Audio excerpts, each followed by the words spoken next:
Hello everyone! I am here after a nice long weekend. I hope you guys are doing well and are nice and relaxed and rejuvenated. I am back with another testing of Pinterest hacks. I scoured through the depths of Pinterest and found a couple that I thought were really interesting and ones that I had not tried on myself before and wanted to test them out for you guys on camera for the first time. This will be interesting. If you guys missed my first testing of Pinterest hacks, go and check it out right here on the screen so you guys can go and see what I did the first time around.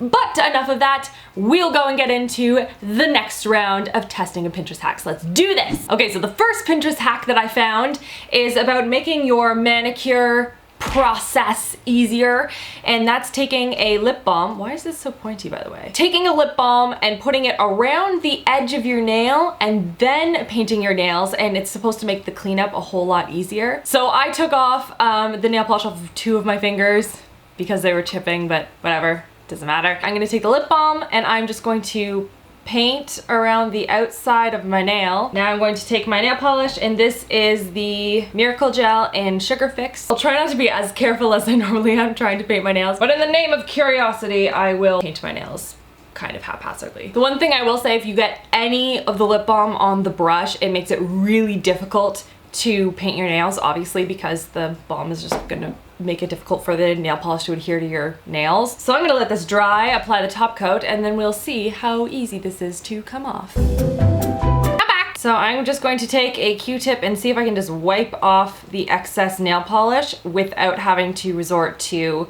nail polish remover. I don't understand what's going on here. I guess because it's not fully dry yet, it just creates this like little, like it starts pulling at the nail polish on the actual nail. Let's try on this nail. Oh, that worked well. On the edge of this nail, I pulled off this. So it really only seems to work if you have like a significant chunk on your actual skin that's not really connected to the nail, if you know what I mean? Like not in like the little like crevasse. It's just not gonna get cleaned up unless I guess maybe the nail polish is like entirely and like completely dry, but by that point I don't know how well the balm would be like sitting underneath your nail at that point. So I think we can all safely say that overall this is a big For tip number 2, we are going to be talking about the whole like bronzer lotion thing. So the whole thing behind this is if you add lotion and broken up chunks of bronzer and you mix it together, you can have your own like temporary self-tanner. We're gonna try it. We're gonna see what it looks like. I have a bowl, my sad broken bronzer, and my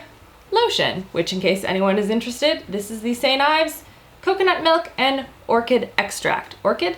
Yeah, orchid. I think last time I said orchard. Oops. I'm just gonna do a little bit, so I'm gonna do like that. Then I'm just gonna like put in a little bit of the powder. Like, I don't know how much. Is that good? That? I feel like I'm in like a really bad cooking show. So you put a little bit of the bronzer in, then you mix in the lotion, then you bake it at 400 degrees. No, just kidding, don't do that. What am I gonna use? Ooh, brush handle. Mixy, mixy. It is definitely looking like bronzer, sort of. Really bad, chunky bronzer. Let's take it, and I'm gonna put it on my arm, right in here. Did anyone see a difference? I feel like I'm looking for something that's not there. Put a little bit more on. There's a little bit of like a sheen to it too, that's pretty. But I think the real test is how easily this actually rubs off on stuff. So I'm gonna go grab like a paper towel or something after this dries and rub it on my arm and see if it stays on. All right, my arm is dry. I'm just gonna wipe a paper towel clean, as you can see. So we're going to rub this on my skin. Yep.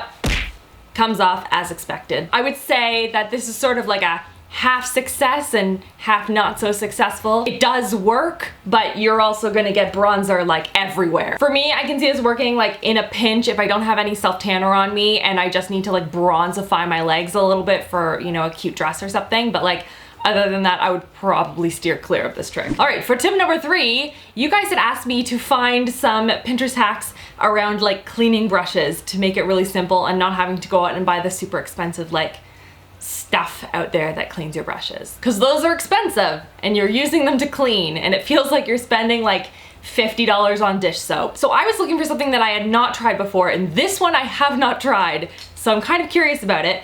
And all it involves is mixing vinegar into like warm to hot water and putting your brushes in. That sounds really easy and way better than me like scrubbing at my brushes, right? So I have brushes, vinegar, and hot water in a bowl that I'm not gonna pick up because I'm gonna spill it on myself. So how many teaspoons? 1 to 2. Don't spill either of them, Rachel. Is that a teaspoon? Probably a teaspoon, right? I'm gonna take my brushes and put them in, mix them around a little bit, and then I think I'm just supposed to like let them sit there for a bit. Feels like I'm not doing anything. All right, you guys go chill over here then, I guess. I hope I didn't ruin my brushes. That would be terrible. They seem okay so far. I'll keep you posted. 2-minute intermission. It's been like about 8 minutes or so, and like nothing has happened. Nada. You see this? It still looks the same. My brushes look the same. So I'm gonna add a little bit more of the vinegar. Still nothing. Maybe, I don't know, maybe I'll try a different brush, right? This one I know is dirty. Like this water is staying the same and my brushes aren't changing. I will leave them in there a little bit longer just in case, but it's not looking good. For tip number 4, I was actually looking for something that would help me make more use of the Becca Shimmering Skin Perfector. I really love this, but I didn't see a ton of uses for it, in particular because I have such pale skin. And so I was like, what else can I use this for? Every single time, guys, I always try and open it on the hinge. So the whole thing behind this hack is that you can take like a blush or some sort of eyeshadow pigment or something and combine it with a lip balm and make your own custom gloss. This color is so pretty and I feel like this would be really pretty as a lip gloss, right? So I thought I would like scrape off like a tiny little amount, which makes me want to die inside because like, it's so pretty. Little vinegar all over the floor. Cool, well now my floors are clean. So I have my Becca powders, I have an empty lip container, and I have some lip balm, which has hair on it. That's really gross. This is why I don't put down my lip balm next to my hairbrush. I'm gonna put a bit of this in here. I'm going to scrape off the tiniest amount of this powder. I don't want to do it, it's so pretty. The name of science. Can you even see where I scraped it? You can't, can you? Because I scraped so little of it. Ooh, actually that worked very nicely. So like with like 3 little dots of powder, you get that. I feel like a chemist today. This is fun. So you can see that like color, it very much is very similar to that. And it's like a nice gloss form. Let's see how it feels on the lips though. Like, does it feel like powder, you know? It does not. It feels like a nice balm, so it's very hydrating. I'd consider this one a big win. Yay, double thumbs up. All right, so the next hack is using a spoon to help line your liner on your eye. I originally had pulled out like just a regular black liner, but I feel like this is gonna need like a liquid liner. This is the Infallible Super Slim Liquid Eyeliner. So number 1, you seem to, oh, this is gonna be interesting.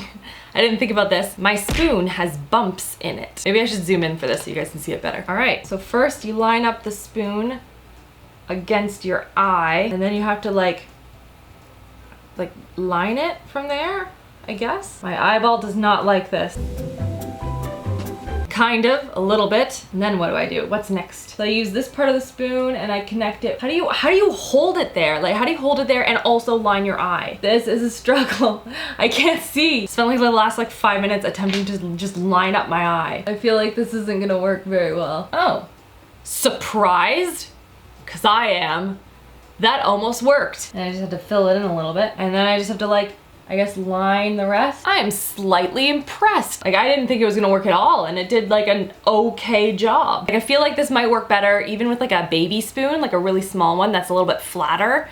Then you can sit it on your eye a little bit easier. Maybe I should do the other one so I don't look like a weirdo. This is really good for creating almost a foundation for you. So even if it's not perfect, you can kind of clean it up afterwards, but it'll give you the general guidelines of where you need to go to create the perfect cat eye.